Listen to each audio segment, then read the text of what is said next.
Live terakhir, live ke-10. Yohi. Akhirnya setelah sebulan live ke-10. Tunggu orang-orang rame dulu nih. Rame dulu. Terima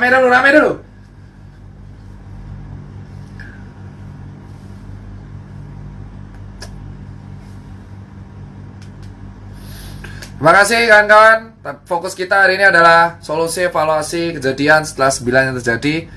Yang pertama, banyak orang yang melaporkan. Banyak banget ada orang laporin teman.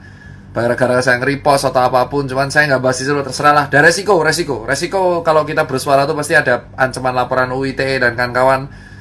Terserah lah. Toh hidup kita cuma sekali juga. Jadi kita akan bahas mengenai perkembangan pandemi. Ini saya akan bacakan berbagai sumber yang saya kasih. Jadi saya bilang ya, saya nggak mengatakan yang pertama adalah, aduh mana tadi?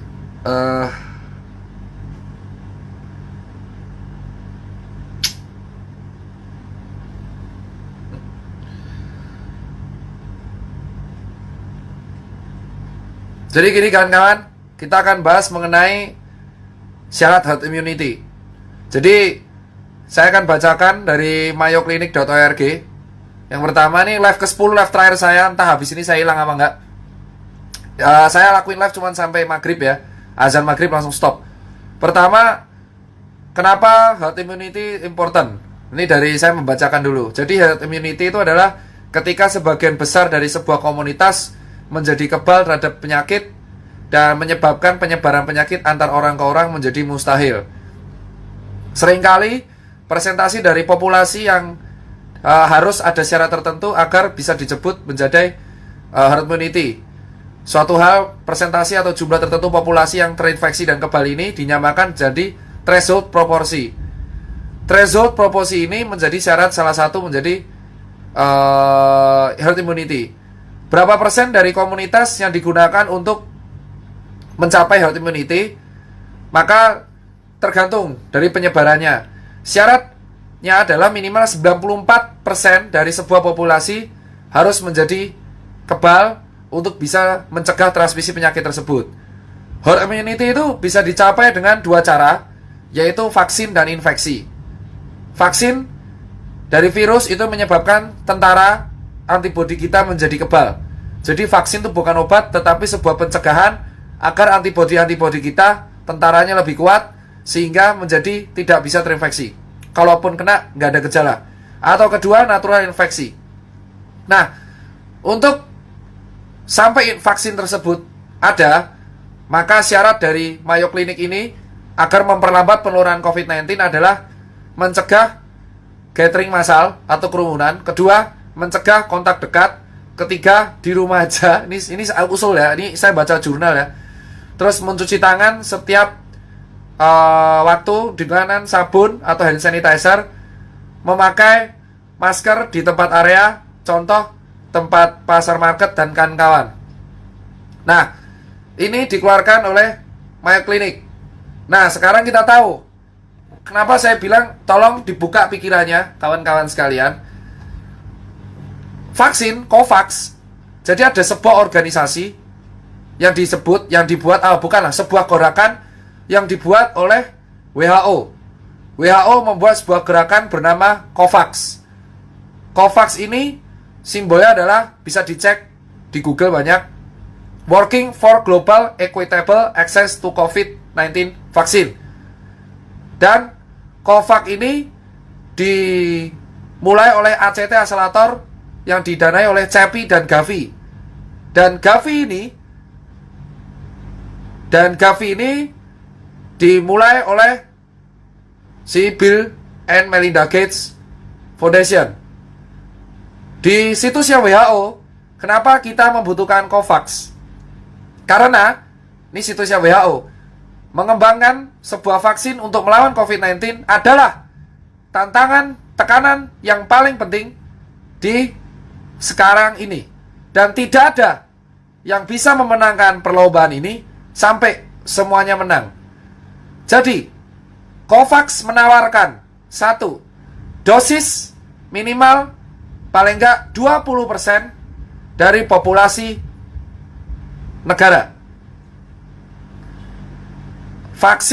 Penyebaran vaksin yang dilakukan oleh COVAX. Deliver vaksin secepat mungkin setelah tersedia. Mengakhiri fase akut dari pandemik dan membangun ekonomi. Saya cuman nih ya, ini COVAX. Silakan di capture.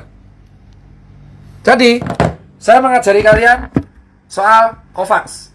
COVAX ini diikuti oleh 170 negara.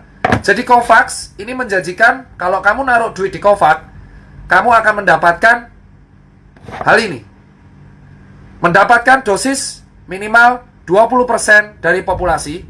Kedua, penyebaran vaksin tepat waktu begitu tersedia, mengakhiri pandemi yang fase akut. Ketiga, reboot ekonomi. Dengan syarat kamu naruh duit di COVAX.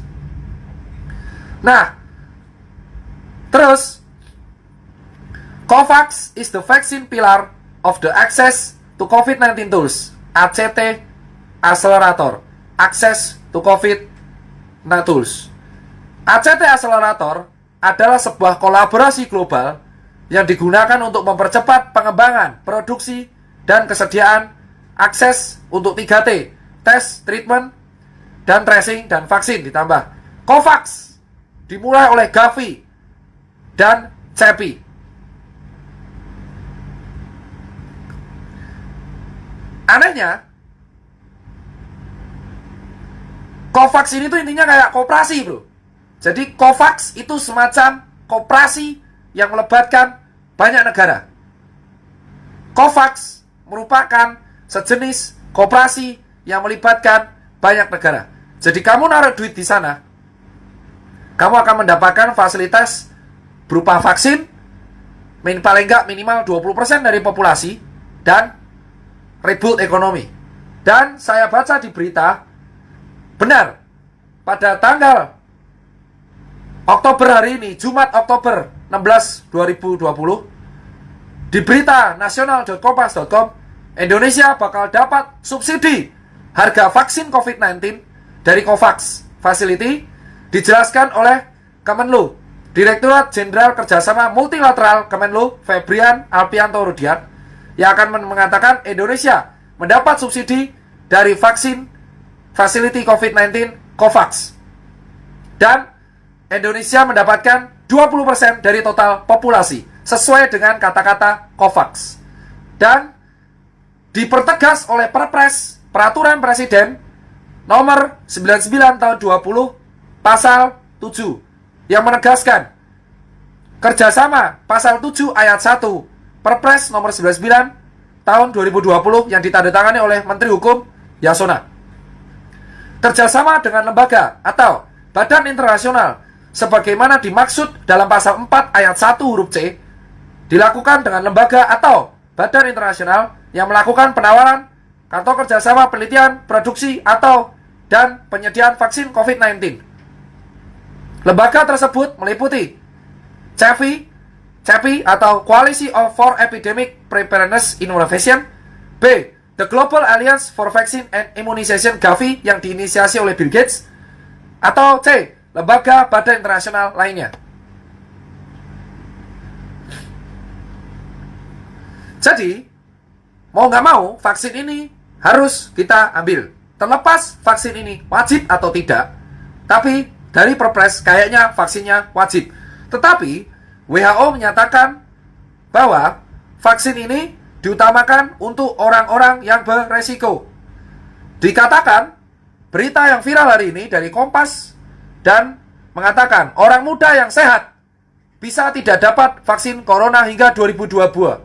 Karena sesuai dengan apa yang dikatakan Pak Erlangga, ada daftar prioritas penerima vaksin COVID-19. Berdasarkan bahan presentasi yang disampaikan Ketua Komite Penanganan COVID-19 dan Pemulihan Ekonomi Nasional Erlangga Hartarto melalui konferensi pers virtual Senin 28 September 2020, pemerintah menargetkan ada 102.451.500 orang yang menjalani vaksinasi sepanjang 2021. Adapun kelompok pertama adalah orang yang berada di garda terdepan dalam menangani COVID-19. Target sasaran 1,31 juta orang, saya. Kelompok kedua, orang-orang yang kontak erat dengan pasien COVID-19. Target sasaran 50.000 orang. Kelompok ketiga, orang yang bertugas di pelayanan publik. Target sasaran 715.000 orang alias PNS. Kelompok keempat, masyarakat umum 92,28 juta orang. Kelompok kelima, tenaga pendidik atau guru. Target sasaran 4,36 juta orang. Kelompok keenam, ASN dan legislatif. Jadi, dari sini kita mengetahui bahwa nggak semua orang bisa dapat vaksin. Nah, maka dari Perpres 99 nomor 2020 yang kita bekerja sama dengan Gavi, yang kita disubsidi oleh COVAX, yang kita juga harus membantu penyebaran vaksin secara adil, maka diutamakan orang beresiko, anak muda sehat, jangan mimpi. Saya kelompok nomor 1. Cuman, ini kita akan bahas tentang COVID-19-nya. Pertama, yang paling aneh, ada demo Omnibus Law. Demo Omnibus Law bertepat setelah ada demo Omnibus Law, WHO tiba-tiba mengatakan statement lockdown nggak penting. Yang mengatakan adalah Saudara Dr. David Navarro yang merupakan General Director Representative of WHO. Ini suatu kebetulan yang sangat aneh. Ketika ada demo, yang sebenarnya demo ini menimbulkan kerumunan di 10 kota di Indonesia yang merupakan red zone dari COVID, di mana kerumunan ini akan mempermudah penularan, yang penularan akan memicu dari herd immunity, yang dimana herd immunity akan memicu pembelian vaksin.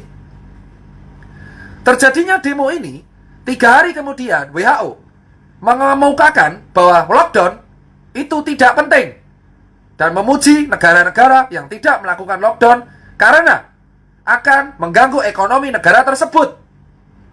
Setelahnya COVAX viral. COVAX diikuti 170 negara dan menjamin komitmennya pembagian vaksin secara adil.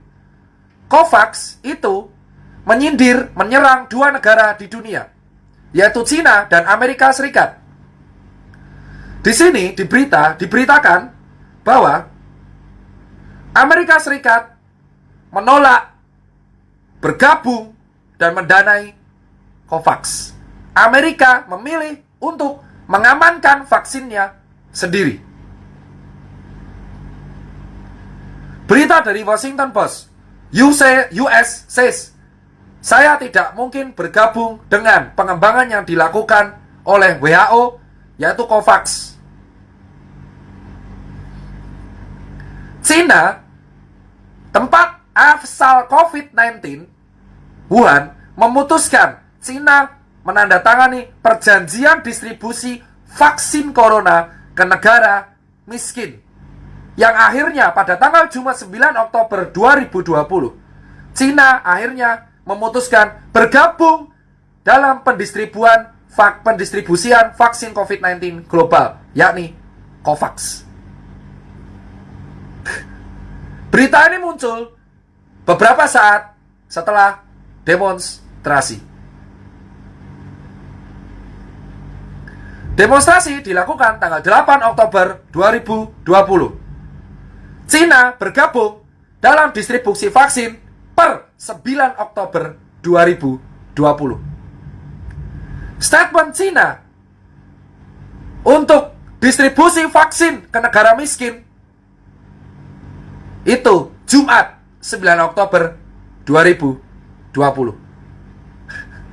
Ternyata logika liar saya mengatakan bahwa demo kemarin digunakan oleh para COVAX, elit global yang tergabung dalam COVAX 170 negara. Dan ini bukan omong kosong. Ada daftar negara dan negara adidaya terbesar yang gabung ke COVAX adalah China dan Inggris. Setelahnya, WHO menolak lockdown dan mendistribusikan vaksin. Tiba-tiba China masuk ke COVAX. Hanya 1 negara adidaya yang menolak COVAX, yaitu Donald Trump dan Amerika Serikat.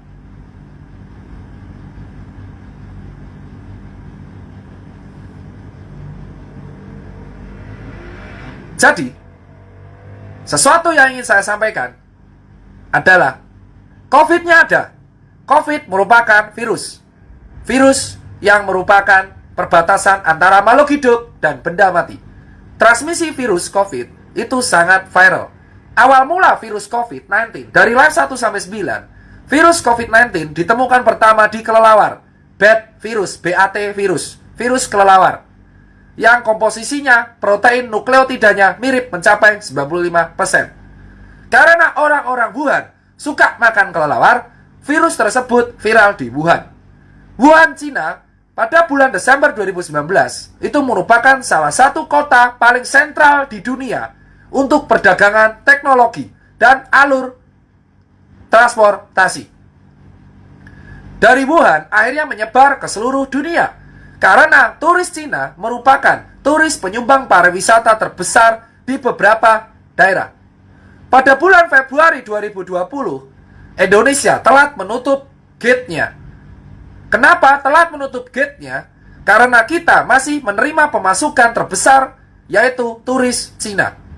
Saat ini, pada waktu Februari 2020, saat itu aneh. Kalau Indonesia nutup turis Cina, kita akan ditegur oleh Cina. Dan itu real. Kalau kita menutup turis Cina, kita akan kehilangan penghasilan triliunan yang bisa disampaikan oleh turis Cina. Maka saat Februari 2020, negara kita tidak punya pilihan lain selain menerima turis Cina.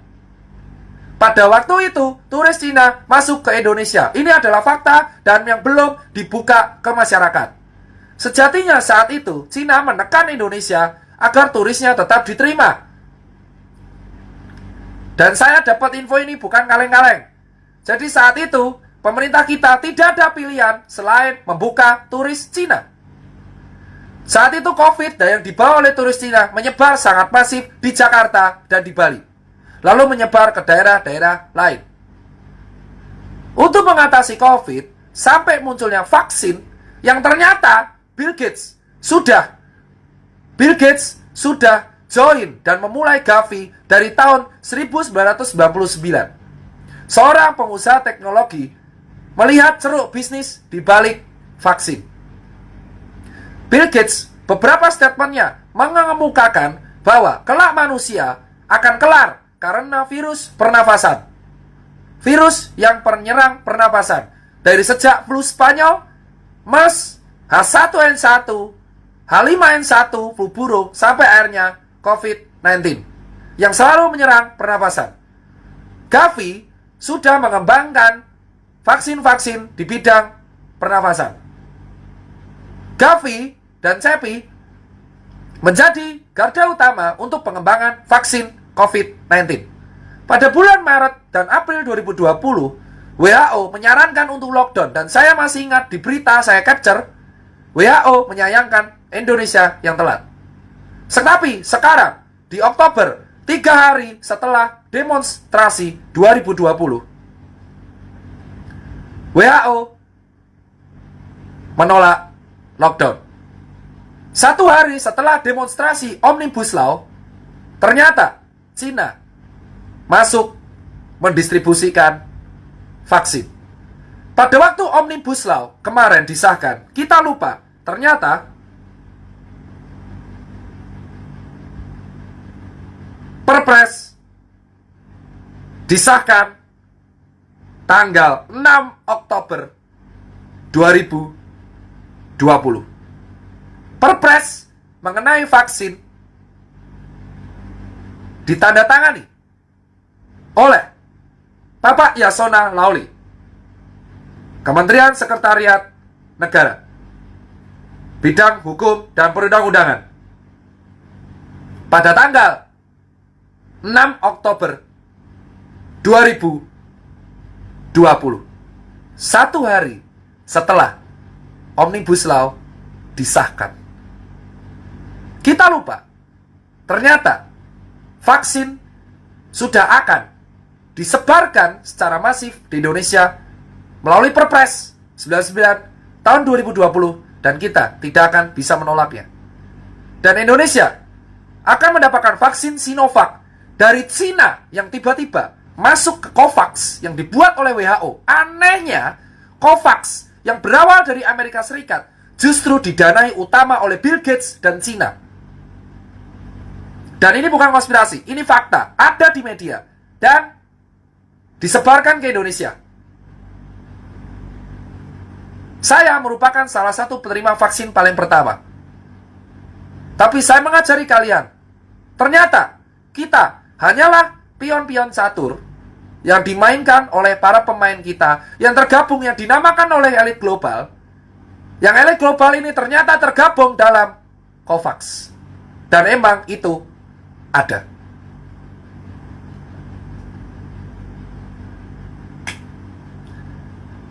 Ternyata demo-demo yang ada di Indonesia ternyata mengaburkan sebuah fakta bahwa kita sudah menandatangani fakta vaksin dengan COVAX dan Gavi, CEPI, WHO. Disebarkan oleh dua, yaitu Bio Farma dan KB Farma melalui Perpres 99 tahun 2020. Kalian mendebatkan Omnibus Law, tapi kalian lupa isu sesungguhnya adalah penyebaran vaksin yang dimulai dari November sampai 2022. Sejatinya, kita kesimpulannya adalah COVID-19 itu ada. COVID-19 masuk ke Indonesia kemungkinan secara disengaja oleh turis-turis dari Cina.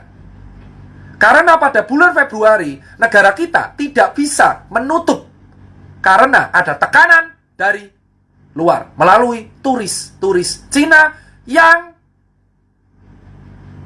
menjadi penyumbang terbesar pariwisata di Indonesia. Kita diserang oleh COVID-19 yang menurut saya adalah senjata biologis yang secara masif meluluh rantakan ekonomi dan kesehatan di Indonesia. Vaksin untuk COVID-19 dibuat oleh COVAX dan WHO dan akan disebarkan ke seluruh dunia. Indonesia masuk ke dalam COVAX. Satu-satunya negara yang menolak adalah Cina melalui Amerika Serikat melalui Donald Trump. Jadi, apa yang diteriakan oleh Jering dan FE101 tentang konspirasi elit global di COVID-19 akhirnya terbukti di tanggal 6 Oktober 2020. Pak Mardigu sudah menjelaskan ini sejak setengah tahun lalu. Saya seorang relawan yang di lapangan yang menunggu wait and see bukti-bukti.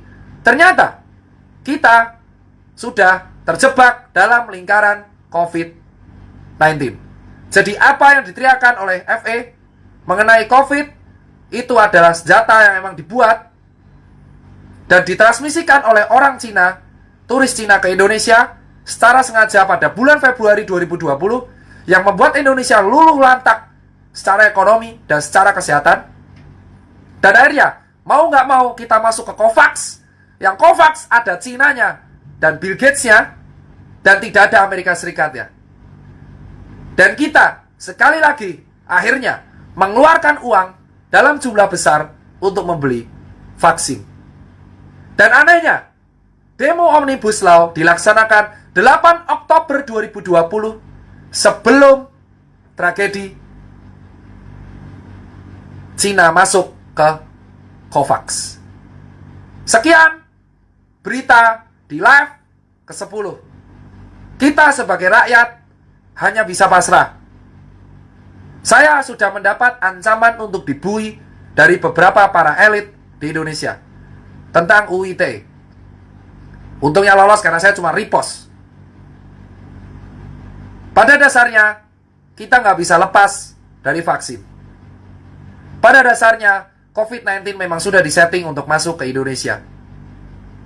Pada dasarnya, ternyata apa yang dikhawatirkan semua orang kenyataan.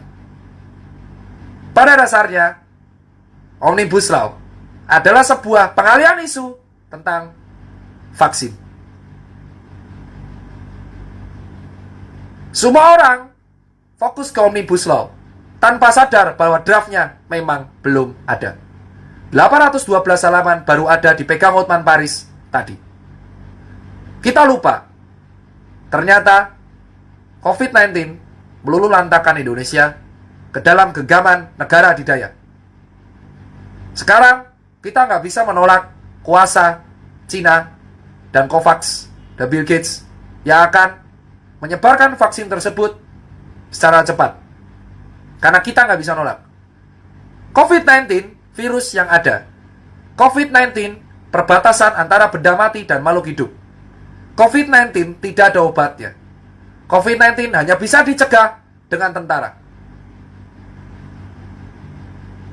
Ternyata semua negara besar takut dengan Indonesia. Itulah alasan Indonesia dianjurkan pertama menggunakan COVID-19.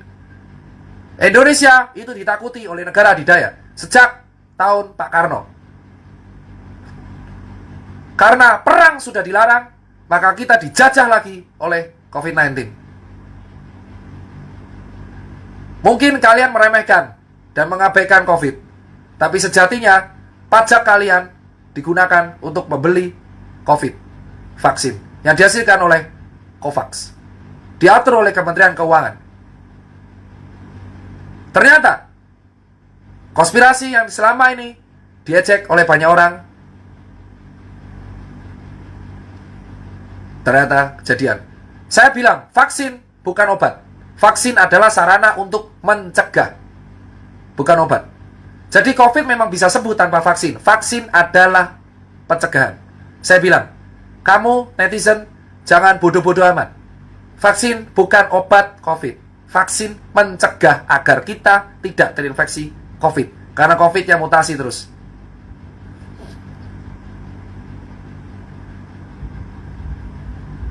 Dan akhirnya,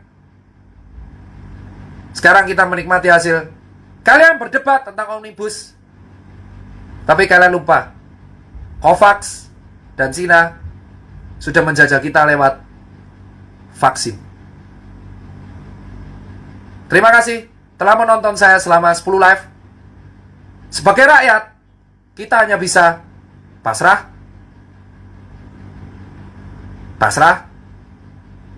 dan hanya bisa membantu sesama rakyat. Kita nggak akan pernah bisa menolak vaksin. Mau kamu buat gerakan, tidak akan bisa menolak. Mau kamu menolak, nggak akan bisa. Kita terjebak dalam sistem. Dan kalian semua terfokus oleh Omnibus Law. Tapi lupa, vaksin akan sudah ke Indonesia menggunakan uang-uang rakyat, dan kita dikendalikan oleh Cina dan COVAX. Setelah saya bersuara kemarin, saya mendapatkan banyak ancaman laporan. WITE lah, ancaman lah. Saya gak takut. Jika saya bersuara berakhir dibui seperti kawan-kawan saya, ya sudah. Yang penting, memang cara mencegah terinfeksi COVID itu vaksin. Sekian berita dari saya. Kita gak akan bisa nolak vaksin. Pasrah saja. Yang jelas, enjoy kalian semua yang berdebat dan lupa soal vaksin Perpres 29 tahun 2020. Selamat maghrib. Sukses buat Kemenkes, Pak Terawan dan kawan-kawan. Gak usah hadir sekalian, karena sudah selesai. COVID di Indonesia sudah selesai, karena sudah ada vaksinnya. Kamu hadir apa enggak, Pak Terawan, untuk menenangkan? Saya nggak penting. Lebih penting, rakyat bisa makan. Tugasmu sudah ada, menyebarkan vaksin. Terima kasih buat semua yang telah melihat COVID drama di Indonesia. The end. Karena sudah ada vaksin. Selamat maghrib.